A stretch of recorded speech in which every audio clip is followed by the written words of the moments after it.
The Schengen area is an area comprising 27 European countries that have officially abolished all passport and all other types of border control at their mutual borders, being an element within the wider area of freedom, security, and justice policy of the European Union. It mostly functions as a single jurisdiction under a common visa policy for international travel purposes. The area is named after 1985 Schengen Agreement and the 1990 Schengen Convention, both signed in Schengen, Luxembourg. Of the 27 EU member states, 23 participate in Schengen area. Of the 4 European Union members that are not part of the Schengen, 3, Bulgaria, Cyprus, and Romania, are legally obligated to join the area in the future. Ireland maintains an opt-out and instead operates its own visa policy. The 4 European Free Trade Association member states, Iceland, Liechtenstein, Norway, and Switzerland, are not members of EU but have signed the agreement in association with Schengen Agreement. Also, 3 European microstates, Monaco, San Marino, and Vatican City, maintain open border for passengers traffic with their neighbors and are therefore considered de facto members of the Schengen areas due to the practical impossibility of traveling to or from them without transiting through at least one of the Schengen member countries. The Schengen area has a population of more than 423 million people and an area of 4,368,000 square kilometers. About 1.4 million people commute to work across an internal European border each day, and in some regions, these people constitute up to a third of workforce each year. There are 1.3 billion crossings of Schengen borders in total. 57 million crossings are due to transport of goods by road with a value of 2.8 trillion euros each year.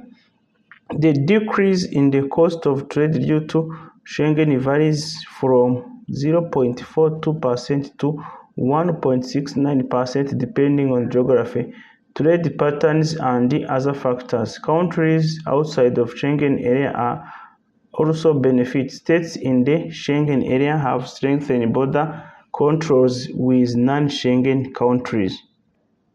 Before the First World War, most countries of the world, including Europe, has lax border policy, facilitating such educational trips as the Grand Tour amongst the upper classes. Visas became commonplace during the interwar period, as did border controls. After the Second World War, however, customs unions arose between various European countries. The nomadic countries allowed the free movement and residence between them in 1954, and the countries of Benelux abolished their mutual borders in the 1960s. This reflected a greater trend towards European integration. The European Community, the predecessor of EU, was established in the 1950s for economic cooperation. The Schengen Agreement was signed on 14 June 1985 by 5 of the 10 EC member states. European Union states. In the town of Schengen, Luxembourg, the Schengen area was established separately from the European Community.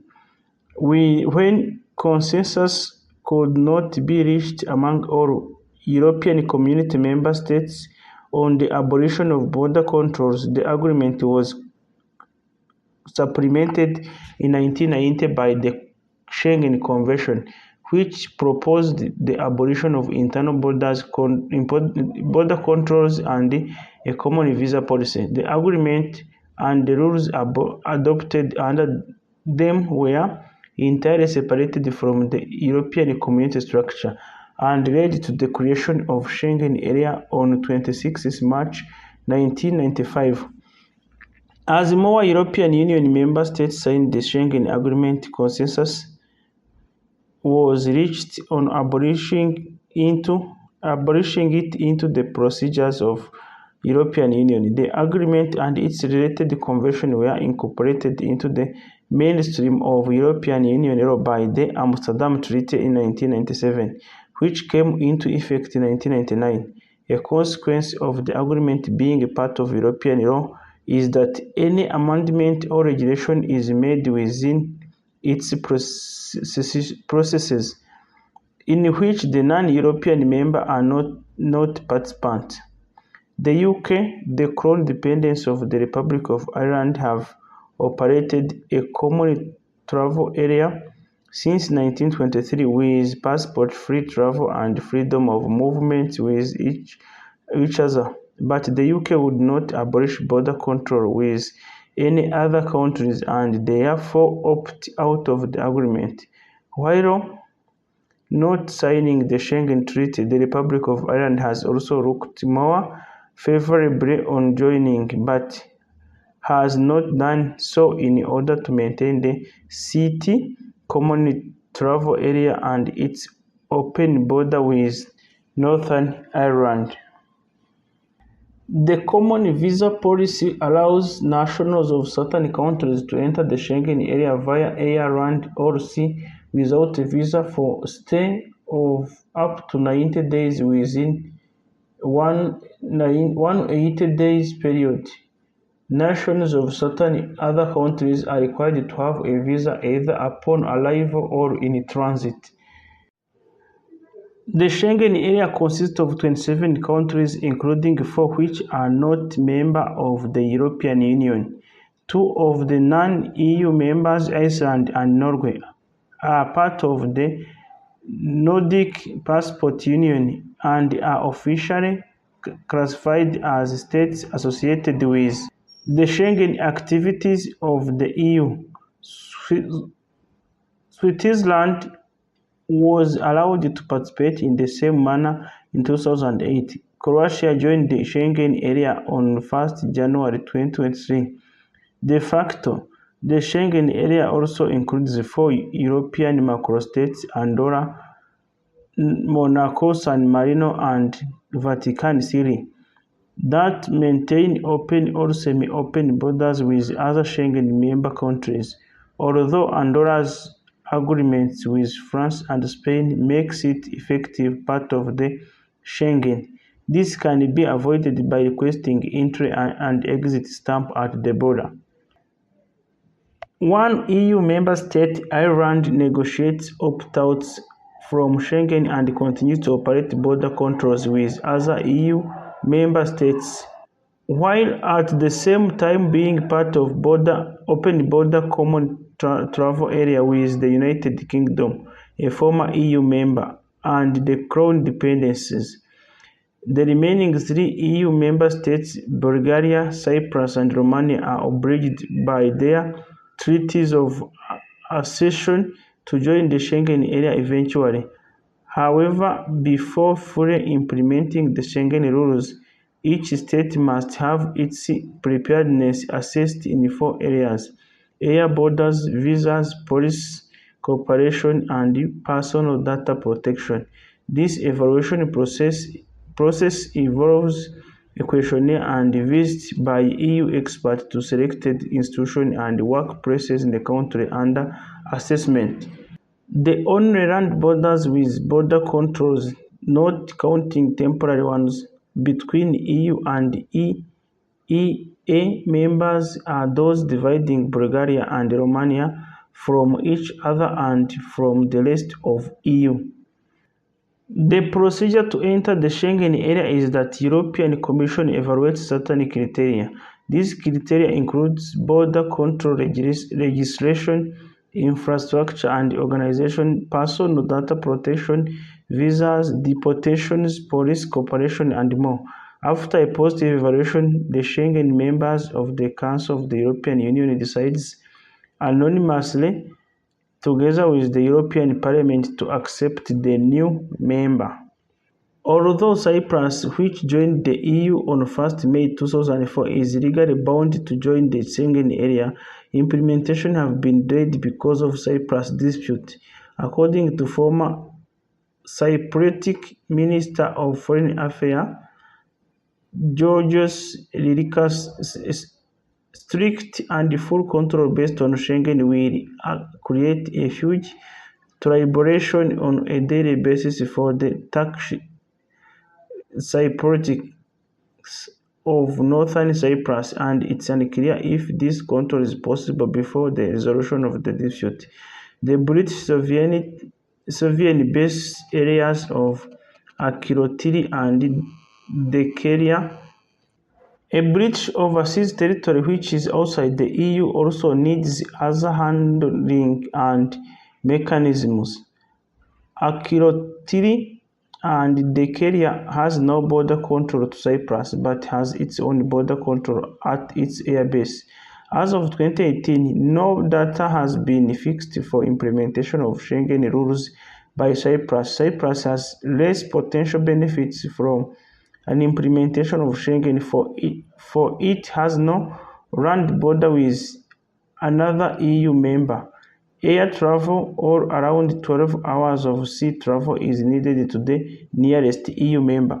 In November 2018, Cyprus Foreign Affairs Minister Nicholas Christodoulos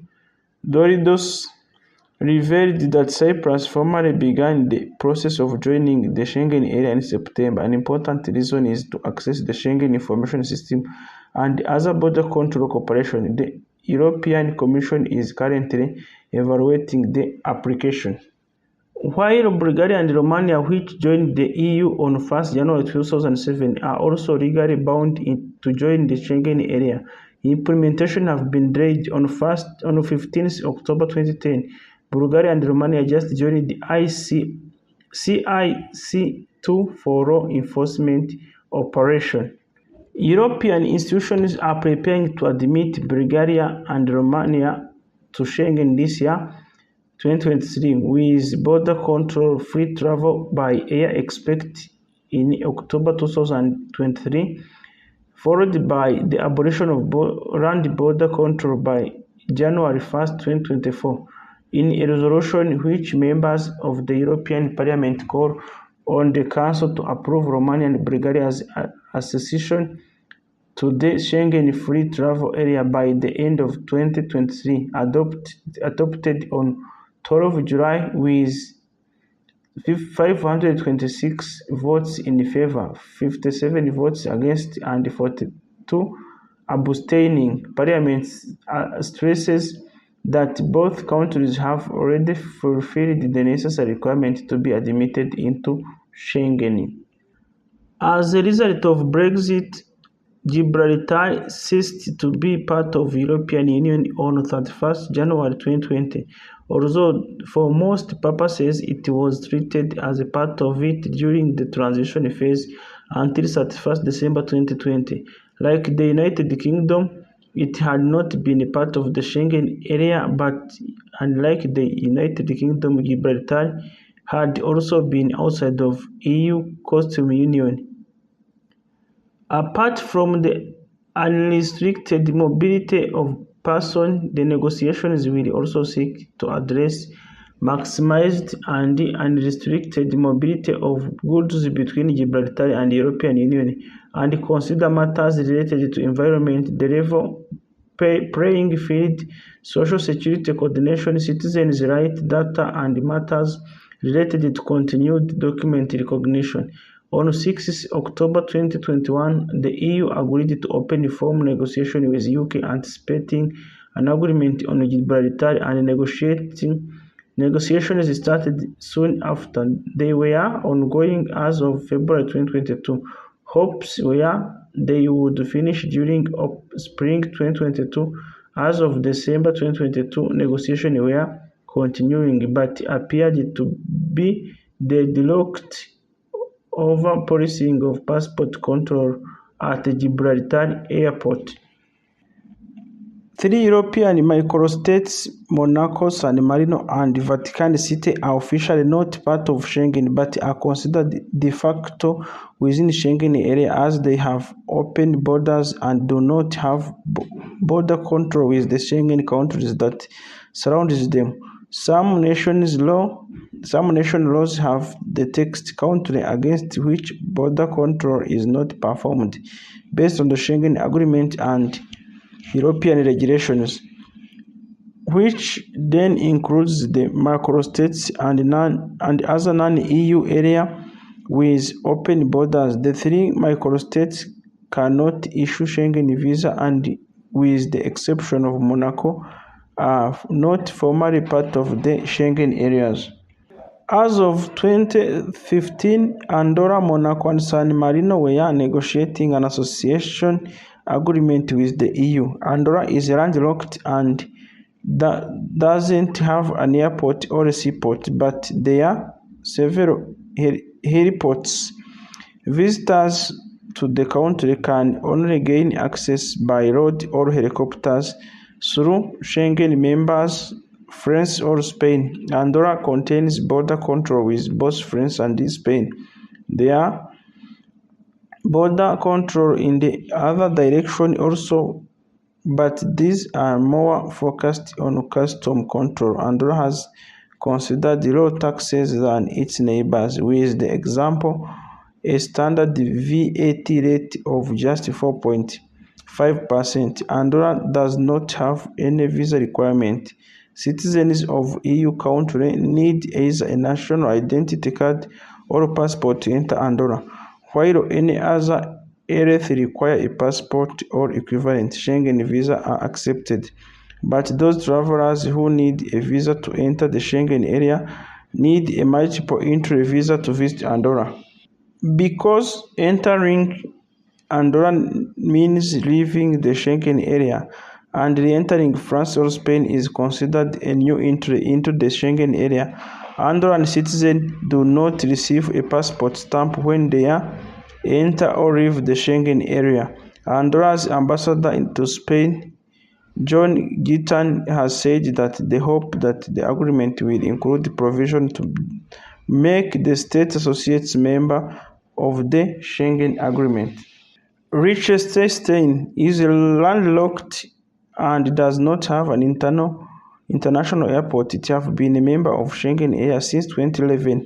It does not have a border checking at Brussels heliports, as flights to or from Brussels must be to or from the Schengen area. Liechtenstein does not issue visa and as such recommend visitors apply for a visa in another Schengen country, e.g. Switzerland. Monaco has an open border with France. Schengen law are administered as if it were a part of EU as a result of bilateral agreement with France, and Schengen visas are accepted. Both French and Monegasque authorities carry out checks at Monaco's seaport and heliports. San Marino has an open border with Italy, although some random checks are made by Guardian di Finanza and San Marino's Guardian di Loca. The Vatican City has an open border with Italy. However, there is no custom union between Italy and the Vatican City, hence vehicles may be subjected to be checked at the border. Typically, border controls would not be feasible in Vatican City due to its small size and unique position as an enclave within Rome. In 2006, the Vatican City showed interest in joining the Schengen Agreement for closer cooperation in information sharing as a similar activity covered by the Schengen Information System. Before the implementation of Schengen Agreement, most borders in Europe were patrolled and a vast network of border posts existed around the continent to check the identity and entitlement of people wishing to travel from one country to another. Since the implementation of Schengen rules, border posts have been closed and often entirely removed between participating countries. The Schengen Border Code requires participating states to remove all obstacles to free traffic from at the internal borders. Thus, road, rail, and air passengers no longer have their identity checked by border guards when traveling between Schengen countries, although security controls by carriers are still permissible. Per EU guideline, all EU citizens are advised to bring a passport and national identity card, as one may be required. Passport stamps are never issued when traveling between Schengen member states, even when border control between Schengen member states are temporarily reintroduced. For flights within Schengen area, either between Schengen member states or within the same Schengen member states, law enforcement agencies, airport authority, and air carrier are only permitted to carry out security checking on passengers and may not carry out border checks. Such security checks can be conducted through verification of the passenger's passport or national identity cards. Such practice must only be used to verify the passenger's identity for commercial or transport security reasons and not his or her immigration status. For this reason, law enforcement agencies, airport authority, and air carrier cannot require air passengers flying within the Schengen area who are third country nationals to provide the legality of their stay by showing a valid visa or resident permit. Participating countries are required to apply strict checks on travelers entering and exiting Schengen area. These checks are coordinated by the European Union's forensics agency and subject to common rules. The details of border control, surveillance, and the conditions under which permissions to enter into Schengen area may be granted are exhaustively detailed in the Schengen Borders Code. In November 2016, the European Commission proposed a system for an electronic authorization of visa-exempt third country nation called ETIAS, European Travel Information and Authorization System. Foreign visitors will be required to submit personal data in advance and pay a processing fee. Fee is waived for children. The application is to be done over the internet and need to be made a few days before travel. The authorization will be valid for 3 years. It is imagined as a system similar to the ESTA system of the United States and ET system of Canada. ETIAS is scheduled to enter in operational by the end of 2023. ETIAS requirements will in general apply to the third country nations who need no visa and has no resident permit or similar. The rules practicable to short-term entry visa into the Schengen area are set out in EU regulations which contain two lists: a list of the nationalities which require a visa for a short-term stay, and a list which do not, on the annexes of the list.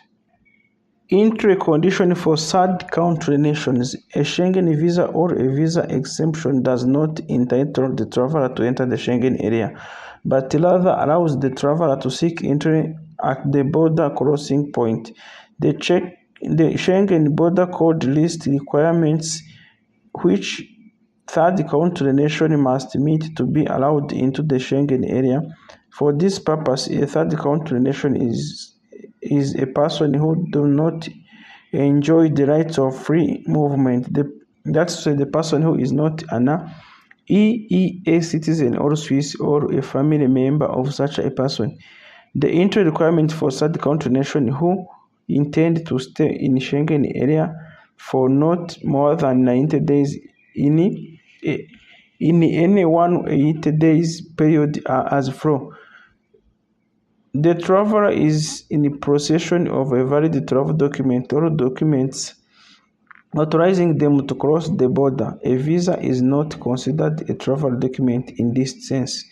The acceptance of travel documents for this purpose remains within the domain of the member states. The travel document must be valid for at least 3 months after the intended date of departure from the Schengen area. Although a justified case of emergency, this obligation may be waived and must be issued within the previous 10 years.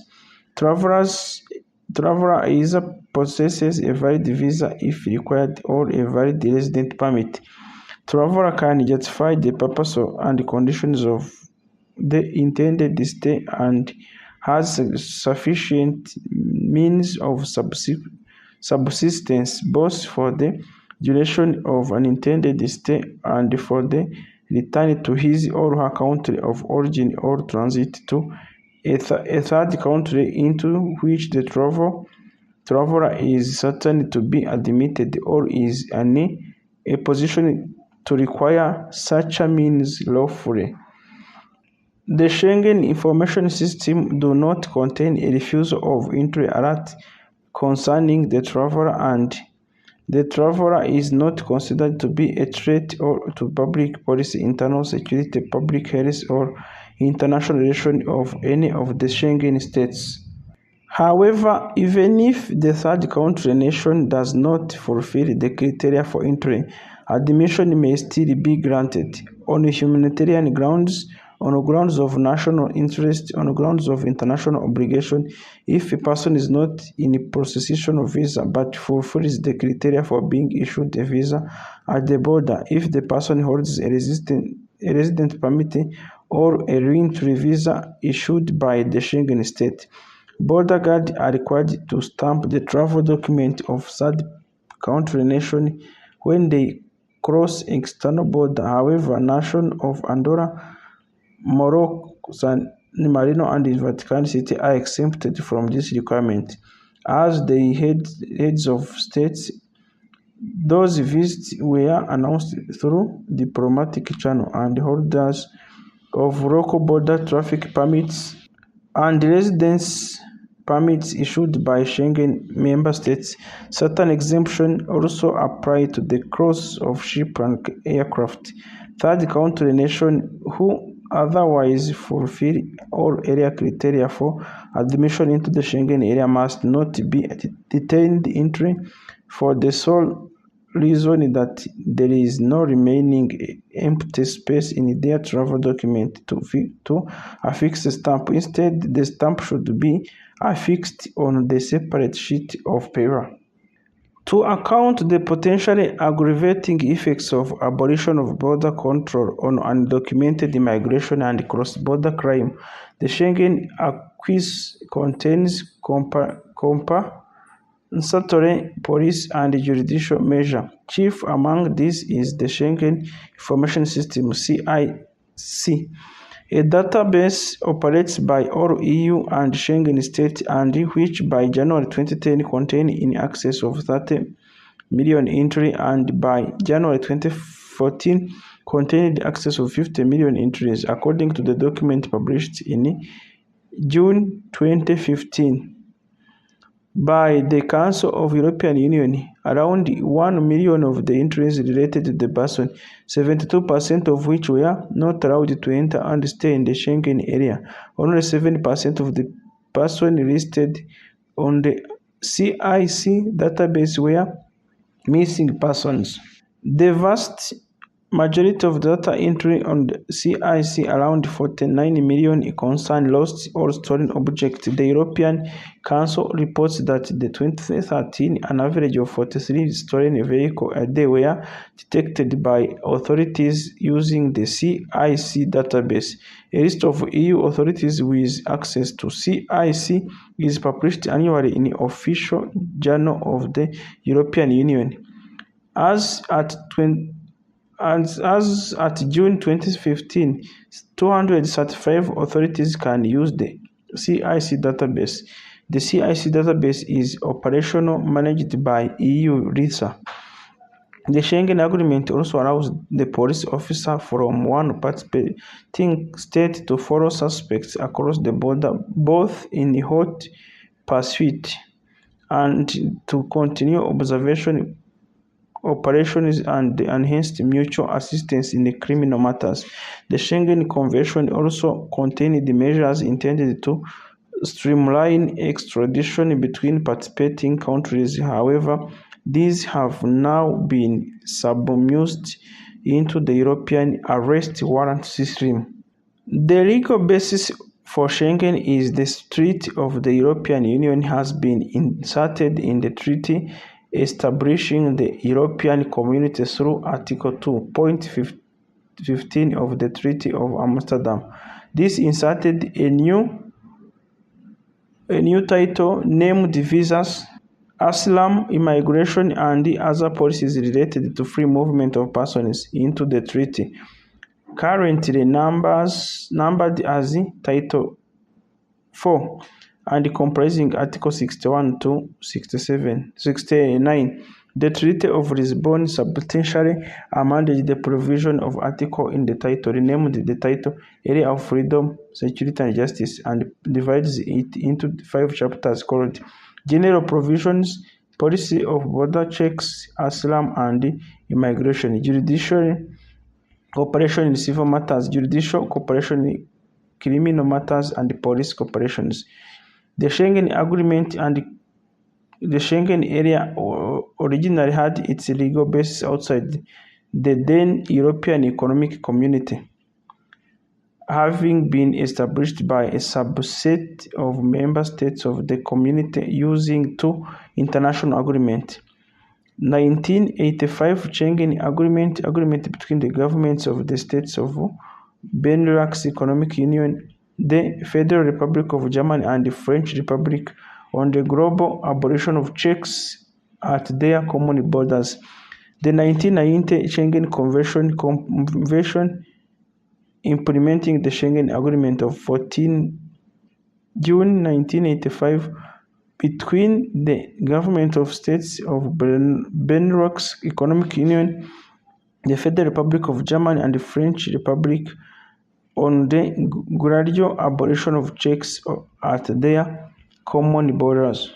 On being incorporated into the main body of European Union law by the Amsterdam Treaty, the Schengen Agreement and Convention were published in the official journal of the European Community by a decision of Council of Ministers. As a result of agreement and convention can be amended by the regulations. Just to end this, let me share with you all 27 members of Schengen area: Austria, Belgium, Croatia, Czech Republic, Denmark, Estonia, Finland, France, Germany, Greece, Hungary, Iceland, Italy, Latvia, Liechtenstein, Lithuania, Luxembourg, Malta, Netherlands, Norway, Poland, Portugal, Slovakia, Slovenia, Spain, Sweden, and Switzerland. Thank you very much for being with us. Today we have focused about Schengen area in Europe. See you in other upcoming videos. Bye.